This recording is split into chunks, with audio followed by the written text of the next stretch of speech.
हम लोगों को जो टॉपिक पढ़ना है that topic is bio reactors. बड़ा ही आसान सा टॉपिक है, छोटा सा, ठीक है। बायो रिएक्टर्स जिनको फर्मेंटर्स भी बोला जाता है, बायो रिएक्टर्स और यू कॉल देम फर्मेंटर्स। क्या है ये बायो रिएक्टर्स या फर्मेंटर्स, क्या होते हैं? देखो, ये जब हम इंडस्ट्री लेवल पे किसी बायोलॉजिकल प्रोडक्ट तो तैयार करेंगे तो वहां पर बड़े बड़े वेसल्स होंगे। तो ये जो लार्ज साइज के वेसल्स होते हैं, जो लार्ज साइज के टैंक्स हैं, जिनमें हम प्रोडक्ट तैयार करने वाले हैं, बड़े बड़े टैंक जिनमें हम क्या तैयार करेंगे, हम किसी प्रोडक्ट को तैयार करेंगे। प्रोडक्ट तो अब हर इंडस्ट्री में बन रहा है, पर ये जो प्रोडक्ट है, जब रॉ मटेरियल से हमने प्रोडक्ट बनाया तो हमने किसी बायोलॉजिकल एजेंट को यूज किया, यानी किसी लिविंग बॉडी को यूज करके हमने किसी रॉ मटेरियल को प्रोडक्ट में तैयार किया। तो वो जो मशीन्स हैं, जो बड़े टैंक्स हैं जिनमें हमने ऐसा किया, उन टैंक्स को या उन मशीन को हम बायो रिएक्टर्स या फर्मेंटर्स कहते हैं। डिफाइन करती हूँ इनको। दीज आर द वेसल्स, ये ऐसे वेसल्स हैं in which the raw material are biologically converted into specific product. ठीक है, फिर से बोल रही हूँ। These are the vessels in which the raw material is biologically converted into some product. तो इस तरीके की जो वेसल्स होते हैं उनको हम बायो रिएक्टर्स कहते हैं। बायोलॉजिकल एजेंट का क्या मतलब है, क्या यूज हो सकता है? There can be use of any microbe, there can be use of any plant, there can be use of any animal, or there can be use of any cell, और there can be use of any enzyme. ये सारे के सारे आपके biological agent ही माने जाएंगे। Micro, plant, animal, cell, ये तो है ही माइक्रो आपके biological. Enzymes are also organic because enzyme जो होते हैं लिविंग बॉडी में पाए जा रहे हैं, और एंजाइम्स जो हैं वो आपके बने हैं प्रोटीन नेचर के ही हैं ये। सो प्रोटीन का बना हुआ ये पार्ट है, इसीलिए हम कहेंगे कि we can use the biological agent in case of the. Okay, so ये जो लार्ज स्केल पे हम ऐसा प्रोडक्शन कहते हैं तो बायो रिएक्टर्स कहते हैं। मैं आपको इसका कुछ आइडिया देती हूँ। जैसे मान लीजिए हम करना चाहते हैं विनेगर फॉर्मेशन। सो अगर आपको याद हो, विनेगर फॉर्मेशन आपने सुना होगा कभी छोटी क्लासेस में। तो विनेगर फॉर्मेशन के लिए हम ईस्ट वगैरह का यूज करते हैं। इवन अगर हम बहुत सिंपल सी बात करें, हम एंटीबायोटिक्स बनाने की बात करें, सो अगर मैं एंटीबायोटिक फॉर्मेशन की बात करूं तो एंटीबायोटिक भी आपकी क्या की जाती है, बनाई जाती है किसी माइक्रोब की मदद से। एक माइक्रोब से बनाते हैं, दूसरे माइक्रोब के अगेंस्ट बनाते हैं। अगर हम ऐसा कुछ करते हैं तो इसको भी हम क्या बोलते हैं, इनको भी हम बायो रिएक्टर्स में बनाएंगे, क्योंकि यहाँ पर एंटीबायोटिक बनाने के लिए माइक्रोब यूज कर रहे हैं, विनेगर बनाने के लिए मैं यूज कर रहे हैं। ठीक है, तो ऐसे कोई भी ऑर्गेनिज्म जिनमें हम बायोलॉजिकल एजेंट यूज करें, बड़े बड़े उन टैंक्स को हम बायो रिएक्टर्स या फर्मेंटर्स कहते हैं। वैसे आपको पता होना चाहिए, जो फर्मेंटेशन होती है वो एनारोबिक रेस्पिरेशन के लिए वर्ड यूज किया जाता है। Fermentation is anaerobic respiration, that is the same thing. तो जो बायो रिएक्टर्स होते हैं वो कौन कौन से टाइप्स के होते हैं, उनमें से कॉमन क्या होता है, उस सब की बात करते हैं। बायो रिएक्टर्स आपको पता लग गए। अब मैं आपको बताऊं, जो बायो रिएक्टर्स होते हैं, जो मोस्ट कॉमन टाइप का आपका बायो रिएक्टर्स होता है वो हम स्टायरिंग टाइप बायो रिएक्टर कहते हैं। The stirring type bio reactor is the most common bio reactor which is used. ये एक नंबर का क्वेश्चन होता है, क्वेश्चन पूछा जाता है which one is the most commonly used bio reactor. Most commonly used bioreactor कौन सा है? So the most commonly used bioreactor is the stirring type bioreactor. Stirring type bioreactor. Okay? अब स्टायरिंग टाइप में आप लोग अपनी बुक अगर check करेंगे तो इस चैप्टर के बिल्कुल लास्ट पेज पे, जो चैप्टर एंड हो रहा है, वहां पर दो फिगर्स दी हुई हैं। एक आपको दिया है सिंपल स्टायर्ड बायोरिएक्टर या simple stirred tank, simple stirred tank bioreactor, और एक आपको दिया हुआ है इसके अंदर, that is sparked stirred tank bioreactor. One is simple stirred tank and दूसरा है sparked stirred tank bioreactor. अगर आप इन दोनों बायोरिएक्टर्स की बात करें, डायग्राम में आप देख सकते हैं, ये वाला जो बायोरिएक्टर है ये आपका थोड़ा ऐसा दे रखा है, नीचे से ये कर्व्ड दे रखा है, ठीक है। इसमें आपको दिखेगा ऐसे एक रॉड जैसी लगी हुई है और रॉड के साथ ऐसे ब्लेड्स लगी हुई, देयर आर ब्लेड्स, रॉड्स के साथ ब्लेड्स लगे हुए हैं। तो इस तरीके का कुछ सिस्टम आपको देखने को मिलेगा, ठीक है। यहाँ नोजल लगा हुआ है, ये बंद हो रखा है, नोजल लगा हुआ है एंड ये ऐसे करके बंद है और ऑब्वियसली बहुत सारी पाइप्स वगैरह आपको ट्यूब्स दे रखी है। तो इसकी क्या खासियत है, ये क्या है? तो देखिए, सबसे पहली कंडीशन आपकी, इसको आपको पेपर में पूछा जाता है और इवन एनसीईआरटी क्वेश्चंस में भी गिवन है कि इसके क्या फायदे हैं। तो इसके क्या फायदे हैं? एक तो इट प्रोवाइड एसेप्टिक कंडीशन, ये एसेप्टिक कंडीशन देते हैं। एसेप्टिक कंडीशन यानी माइक्रो फ्री कंडीशन। आपको जो माइक्रोब डालना है आपने वो डाला। मैं कोई एक पर्टिकुलर एंटीबायोटिक बनाना चाहती हूँ, तो जो मैं डालूंगी माइक्रोब, उसके अलावा कोई भी अदर माइक्रोब इसमें एंट्री नहीं ले पाएगा, ठीक है, किसी की भी और ग्रोथ नहीं है। दूसरा, it have oxygen delivery system, it have oxygen delivery system. इसमें O2 की एंट्री हो सकती है, ऑक्सीजन के लिए अलग से इनलेट दिया हुआ है। उसके बाद आप देखो, ये कंटिन्यूअसली रोटेट करेगा। जब कोई चीज कंटिन्यूअसली रोटेट करे तो यहाँ पर फोम का फॉर्मेशन हो सकता है, झाग बन सकता है, बट इसमें यहाँ पर फोम कंट्रोल सिस्टम भी है। It has foam control system, ये फोम नहीं बनने देगा, झाग नहीं बनने देगा, ठीक है। Next one is it has temperature control system. यहाँ पर आप जो चाहे वो पर्टिकुलर टेम्परेचर दे सकते हैं, आपको इसमें टेम्परेचर चेंज करने की रिक्वायरमेंट भी नहीं है। You can provide the particular temperature, ठीक है। जैसे कोई माइक्रोब है भाई, वो 30 पर ही ग्रो करता है, तो आप 30 पर सेट कर सकते हैं। जैसा कि इंक्यूबेटर्स जो होते हैं जिसमें परमानेंट हम टेम्परेचर सेट कर सकते हैं, वो भी आप यहाँ कर सकते हैं। पांचवी चीज, इसके अंदर पीएच कंट्रोल सिस्टम भी है, आप पीएच भी इसके अंदर सेट कर सकते हो। एनसीईआरटी में एक लाइन गिवन है, इसका जो बेस है ये कर्व्ड क्यों होता है, तो आप ये भी ध्यान रखिए, सरफेस इसका कर्व्ड है। कर्व्ड सरफेस होने का रीजन है इसका इजी जो है, इजीली मिक्सिंग हो जाना,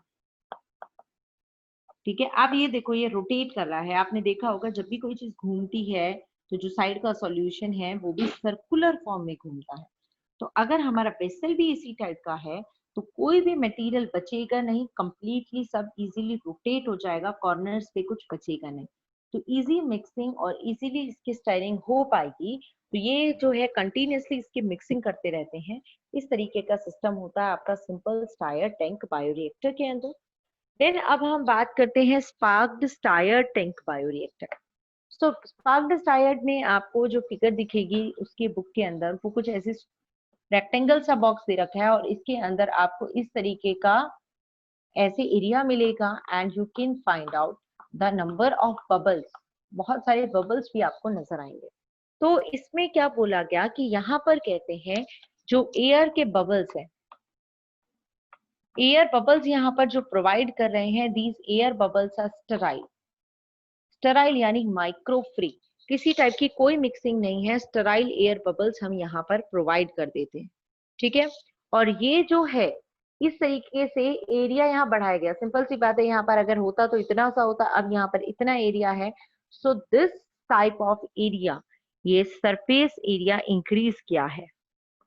सरफेस एरिया इंक्रीज करने के लिए ऐसा किया गया है ताकि ऑक्सीजन का ट्रांसफर ज्यादा एरिया में हो पाए, इजीली सबको ऑक्सीजन मिल पाए। इस तरीके से सरफेस एरिया को भी इंक्रीज किया गया है। सो ये आपको एडवांटेज बताई गई है सिंपल स्टायर और sparged stir by tank bioreactors की। सो अगर पूछा मोस्ट कॉमन क्या है, तो सिंपल या स्पार्क्ड नहीं लिखना, you have to just write the stirring type bioreactors are the most common one, जिसमें एक सिंपल स्टायर है और एक आपका स्पार्क्ड स्टायर टैंक बायोरिएक्टर है। ओके, अब बात करते हैं उस प्रोसेस की। जैसा कि हमने बताया, इसमें जब प्रोडक्ट बनेगा तो एनारोबिक रेस्पिरेशन से मोस्ट कॉमनली प्रोडक्ट बनता है, यानी कि फर्मेंटेशन होगा, ठीक है, फर्मेंटेशन। और अगर आपको 10th क्लास का फर्मेंटेशन याद हो तो आपको याद होना चाहिए कि जो ईस्ट है वो फर्मेंटेशन करती थी और फर्मेंटेशन से ग्लूकोज को पहले ग्लूकोज जो है वो पायरुवेट में कन्वर्ट होता है, पहले ये कन्वर्ट होता है पायरुवेट में, and later on this will get converted into carbon dioxide and ethanol and some amount of energy. तो ये इथेनॉल क्या है? This is an alcohol, so this formation is known as fermentation. ठीक है, इसको हम फर्मेंटेशन बोलते हैं। अब यहाँ पर कितने टाइप्स की फर्मेंटेशन हो सकती है? So we are talking of the types of fermentation now. So there can be two different types of fermentation. One is batch fermentation and one is continuous fermentation. One is the batch fermentation and another is the continuous fermentation. इन दोनों की बात करते हैं। तो सबसे पहले हम बात करते हैं बैच फर्मेंटेशन की, कि बैच फर्मेंटेशन में क्या होता है। देखो, कहते हैं यहाँ पर जो बायो रिएक्टर होगा, यानी जो टैंक होगा, वो क्लोज्ड होगा। The tank is completely closed. ये टैंक पूरी तरह बंद है।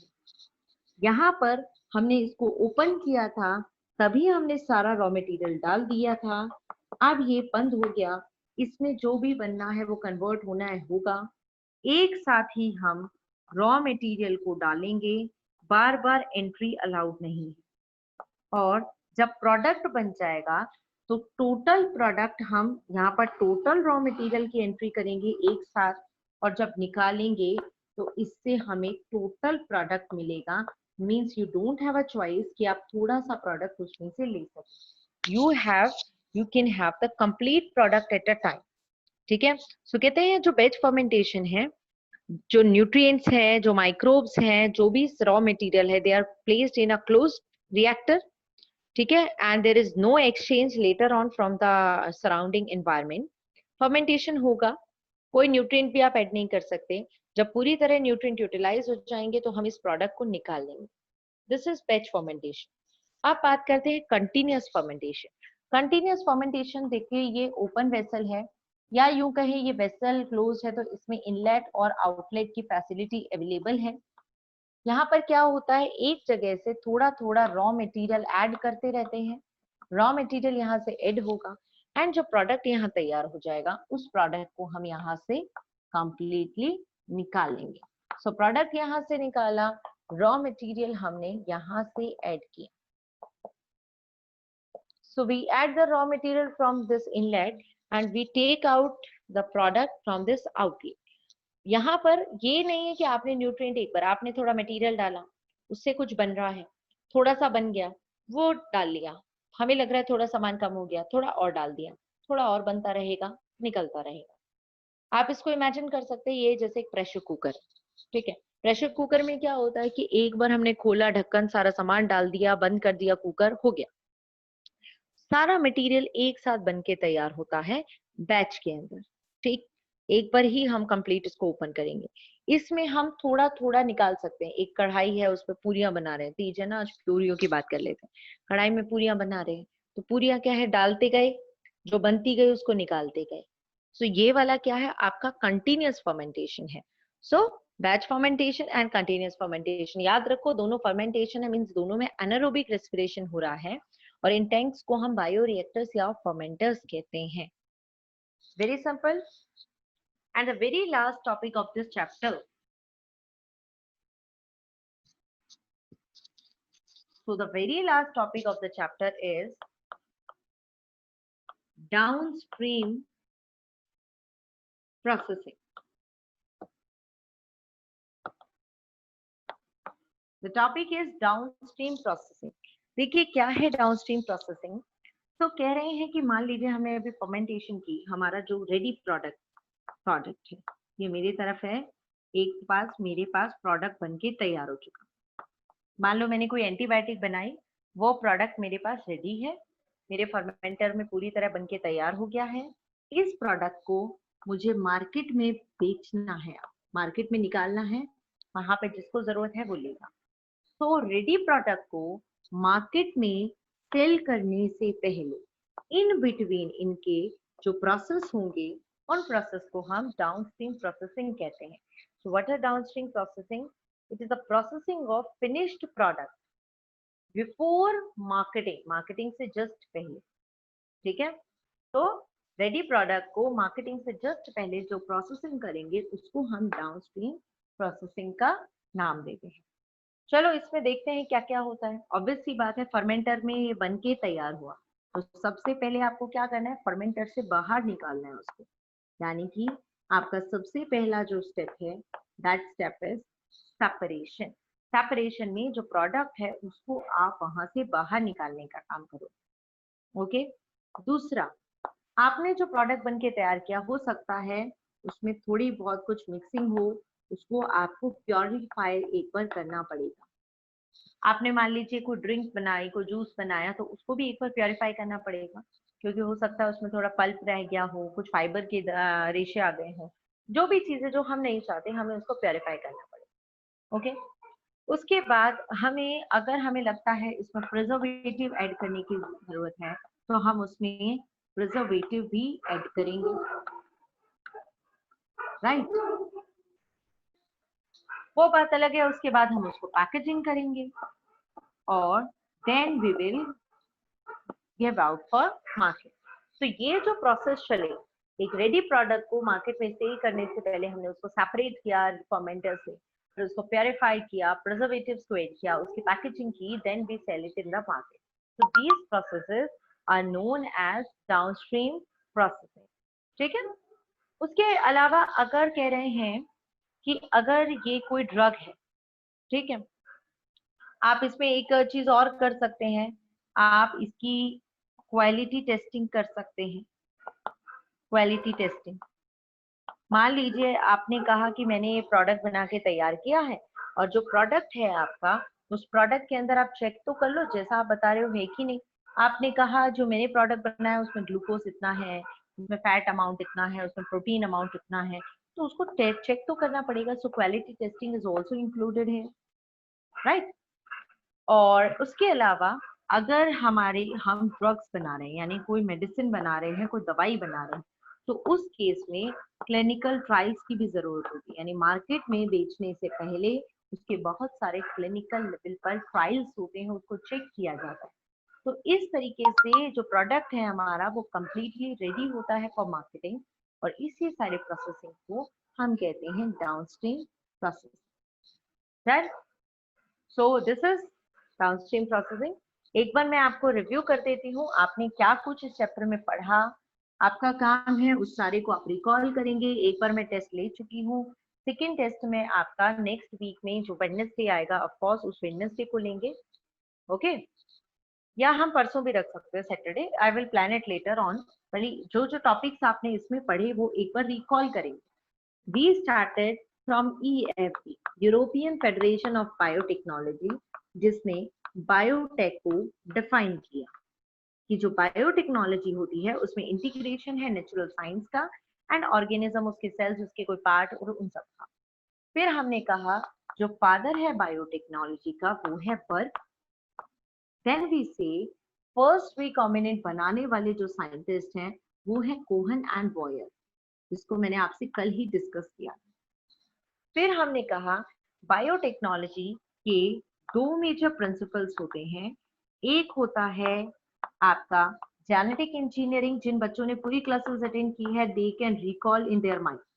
जेनेटिक इंजीनियरिंग, जिसमें एक जीन निकाला दूसरे में डाला। और सेकेंड आपने पढ़ा केमिकल इंजीनियरिंग, जिसमें हम एसेप्टिक कंडीशन को मेंटेन करने की बात करते हैं। फिर हमने जेनेटिक इंजीनियरिंग स्टार्ट किया, तो हमने क्या पढ़ा, देन वी स्टडीड कि हम कैसे एक सेल में से डीएनए को आइसोलेट करने का काम करते हैं।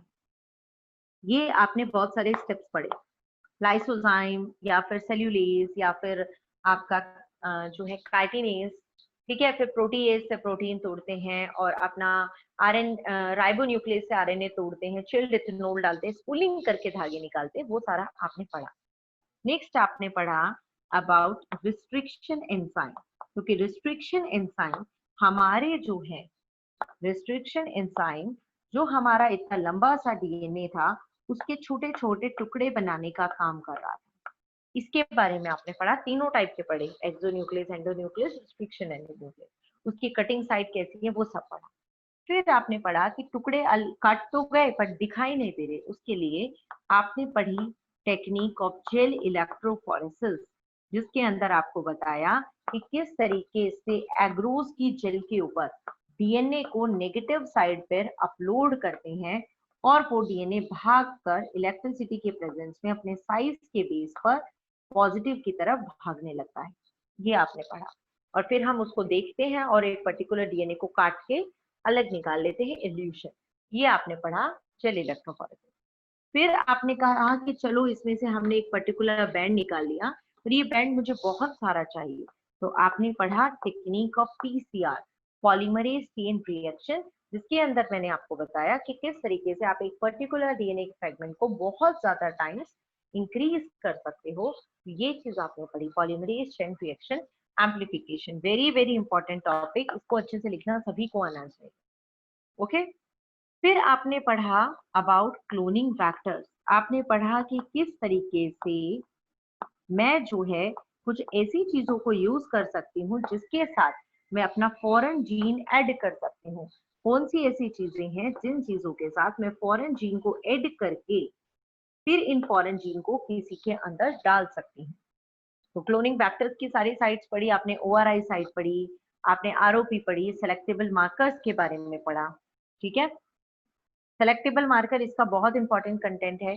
पीबीआर 322 का डायग्राम इसका बहुत ज्यादा इंपॉर्टेंट है। तो आपने पढ़ा किस तरीके से सेलेक्टेबल मार्कर की मदद से हम देखते हैं कौन ट्रांसफॉर्मेंट है कि कौन सा नॉन ट्रांसफॉर्मेंट है। ये टॉपिक में फिर भी अलग से लिख रही हूँ। दैट इज सेलेक्टेबल मार्कर्स का यूज आपने पढ़ा कि कैसे वो हेल्प करता है देखने में कि रिकॉम्बिनेंट और नॉन रिकॉम्बिनेंट के बारे में। देन आपने एक अल्टरनेटिव सिलेक्शन मेथड भी पढ़ा, जिसमें आपने पढ़ा था अल्टरनेटिव सिलेक्शन मेथड। जिसमें आपने क्या पढ़ा था, जिसमें आपने पढ़ा था कि अगर हम Z जीन में डालते हैं तो अगर रिकॉम्बिनेंट बनेगा तो कलरलेस कॉलोनी और नहीं बनेगा तो ब्लू कलर की कॉलोनी, याद कर। फिर हमने पढ़ा कॉम्पिटेंट होस्ट। कॉम्पिटेंट होस्ट में हमने पढ़ा कि ये जो वेक्टर है, इस वेक्टर से हम होस्ट में डालें या हम डायरेक्ट डालें। इसमें दो मेथड पढ़े आपने, एक वेक्टर वाला, वेक्टर मीडिएटेड, और आपने क्या टॉपिक पढ़ा, एक आपने पढ़ा डायरेक्ट, डायरेक्ट जीन ट्रांसफर।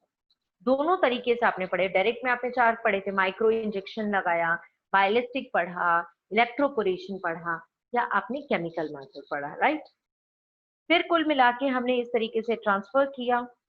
और आपने क्या चीज पढ़ी, ये सब पढ़ने के अलावा you have studied about TI plasmid, जो प्लांट में बहुत कॉमनली यूज होता है। आपने पढ़ा एनिमल्स में मोस्ट कॉमनली होने वाला यूज जो है दैट इज रेट्रोवायरस, इसके बारे में भी आपने बात की। ओके देन हमने पढ़ा फाइनली जो हमारा प्रोडक्ट है वो बनके जिन वेसल्स में तैयार होता है उनको हम बायोरिएक्टर्स कहते हैं। फिर आपने पढ़ा जो बायोरिएक्टर्स क्या हैं, फर्मेंटेशन के टाइप्स कौन से हैं, और फाइनली जब प्रोडक्ट बनके तैयार हो गया तो हमने कहा उस प्रोडक्ट की हम करते हैं downstream processing. So these are the major topics which you have studied in this chapter. So ये आपके मेन टॉपिक्स हैं। आपका एम रहेगा इन टॉपिक्स को सबको रिकॉल करना। I have taken the test up to PCR. PCR तक मैं ऑलरेडी टेस्ट ले चुकी हूँ। पीसीआर के बाद नेक्स्ट आपका टेस्ट होने वाला है, ठीक है। I will announce the test, so you have to keep on preparing it. अब आप लोगों का वर्क है कि आप इस सारे को रिकॉल करें and after recalling all the topic जो है हम लोग एनसीईआरटी एग्जाम्पलर को जरूर डिस्कस करेंगे, एनसीईआरटी एक्सरसाइज को भी हम डिस्कस करेंगे। तो एनसीईआरटी एक्सरसाइज को मैं अभी डिस्कस करने वाली हूँ एंड एग्जाम्पलर को हम कल डिस्कस करने वाले हैं, ठीक है। यहाँ तक किसी बच्चे को कुछ पूछना है? Is there any doubt? Or I'm going to start the discussion of NCERT exercise questions. You can raise your hand if you want to ask any doubt. The first question that was given in NCERT is that can you list any 10 recombinant proteins which are used in medical practice and find out when and where they are used in therapeutics? तो बड़ा simple सा question है। मतलब simple क्या है, आप लोगों ने ऐसे पढ़ा नहीं है, रटने वाला क्वेश्चन है। आपको कह रहे हैं किसी 10 रिकॉम्बिनेंट प्रोटीन की बात करें जो रिकॉम्बिनेंट डीएनए टेक्नोलॉजी से बनाए हुए हैं और उसका क्या यूज है। So you will get a list over that, वहां पर रटने का कंसेप्ट है, you can study. Second question कुछ समझाने वाला है तो मैं वो बात करती हूँ। सेकंड क्वेश्चन है आपका, make a chart showing the restriction enzyme, the substrate DNA on which it acts, and the site at which it cut DNA and the product it produced। ये क्या कह रहे हैं, किसी रिस्ट्रिक्शन एंजाइम का नाम लो, ठीक है, जिस डीएनए पे ये कट करेगा उस डीएनए की बात करो, ठीक है, और क्या बात कर रहा है ये, फिर ये कह रहा है कि यहाँ वो कहाँ कट करेगा और उससे जो प्रोडक्ट बनेगा वो आप बात करो। तो आपको एनसीईआरटी की टेक्स्ट बुक में एक डायग्राम दिया हुआ है जिसके अंदर रिस्ट्रिक्शन एंडोन्यूक्लियस स्टिकी एंड्स बनाता हुआ आपको दिखाई दे रहा है। यानी आपको यहाँ क्या एक्सप्लेन करना है, आपको यहाँ पर फॉर एग्जाम्पल कहना है कि for example let me take restriction endonuclease Eco R1, आप इसका सोर्स बताएंगे that it is taken from Escherichia coli R/13, फिर आप इसकी कटिंग साइट बताएंगे GAATTC 5 prime to 3 prime mention करना जरूरी है, GAATTC, then you will mention it will cut between G and A, you will show the band कि इस तरीके का ये एक बैंड मिलेगा आपको, दूसरा बैंड भी आप दिखाएंगे कि दूसरा बैंड भी हमें इस तरीके का मिलेगा, and these has produced the sticky ends, right? ये आपको शो करना है। Then next question है आपका question number third, from what you have learned can you tell whether enzymes are bigger or DNA is bigger in molecular size। अगर हम molecular level पे size देखें तो डीएनए बड़ा है या आपका एंजाइम बड़ा है, ठीक है। उसके अगर हम ऐसे बात करें तो देखो डीएनए मिलके बना होता है 3 चीजों से, there is sugar, there is phosphate and there are nitrogenous bases. Enzyme की बात करें तो अभी थोड़ी देर पहले भी मैंने बोला था that enzymes are made up of protein only, so they are made up of 3 things and they are made up of protein only, तो obviously बात है the DNA is having a higher molecular weight। Next is what would be the molar concentration of human DNA in a human cell। कहते हैं अगर human DNA की concentration निकालें तो कैसे निकालें, तो इसमें देखो डिपेंड करेगा कि हमें साइज क्या दिया हुआ है, ठीक है। ऐसे क्वेश्चन आपके बोर्ड में नहीं आते, ये जो भी क्वेश्चन दे रखे हैं एनसीईआरटी के जो मैंने डिस्कस किए, ये वाला तो आपको ऑफ कोर्स आ सकता है, ये अभी जो मैं डिस्कस कर रही हूँ ऐसा कोई क्वेश्चन नहीं आता।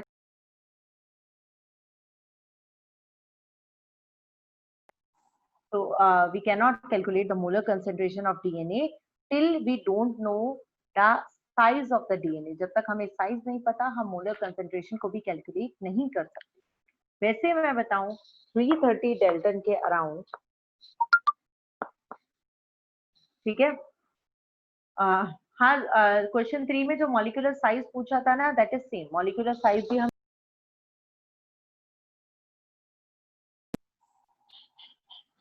तो what I was saying is molar concentration आपको बोल रहे हैं, तो आपका जो मॉलिक्यूलर वेट होता है किसी न्यूक्लियोटाइड के पेयर का वो 330 डेल्टन्स के अराउंड होता है, 330 डेल्टन्स। तो आप किस तरीके से निकाल सकते हैं कि ह्यूमन के डिप्लॉयड कंटेंट में होते हैं 6 × 10 की पावर 9 बेस पेयर, इतने बेस पेयर हमारे ह्यूमन डीएनए में होते हैं, ओके। और 330 डेल्टन्स जो होता है उसका वेट होता है। तो हम क्या करेंगे, जो भी हमारा सैंपल डीएनए का साइज है उसको हम डिवाइड कर देंगे 330 × 6 × 10 की पावर 9, इस तरीके से हमारा निकल जाएगा। देन हमें बोला गया है कि do eukaryotic cells of restriction endonuclease justify your answer.